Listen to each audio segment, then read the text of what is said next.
एक महत्त्वाची बातमी। राजस्थानच्या जैसलमेर जिल्ह्यातील मोहनगडमध्ये बोर खोदत असताना मोठ्या प्रमाणावर पाण्याचा प्रवाह बाहेर आला आणि त्यामुळे या संपूर्ण परिसराला नदीचं स्वरूप आल्याचं पाहायला मिळालंय। पाहूया।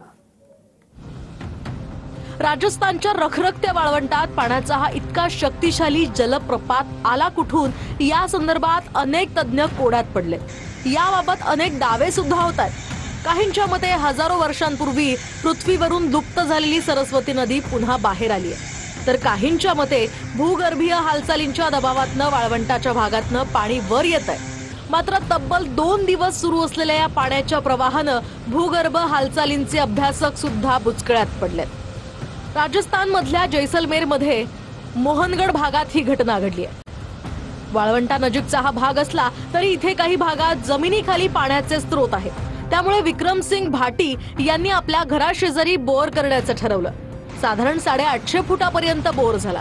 तितक्यात जमीन फाटावी इतक्या प्रचंड दाबानं पाणी बाहेर येऊ लागलं।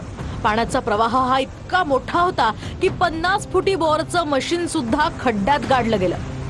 जिथे लोक पाण्यासाठी तरसतात तिथल्या लोकांना या पाण्याच्या प्रवाहामुळे सुरक्षित स्थळी हलवण्यात आलं। 2 दिवस हा प्रवाह सुरू होता। माहितीनुसार पाण्यात चिकन मातीसह काही प्रमाणात गॅसही असण्याची शक्यता आहे। आजूबाजूच्या शेतीचं यामुळे प्रचंड नुकसान झालंय। प्रवाह थांबला असला तरी खबरदारी म्हणून आता आजूबाजूच्या 500 मीटर पर्यंतचा परिसर रिकामा करण्याचं सांगितलं गेलंय।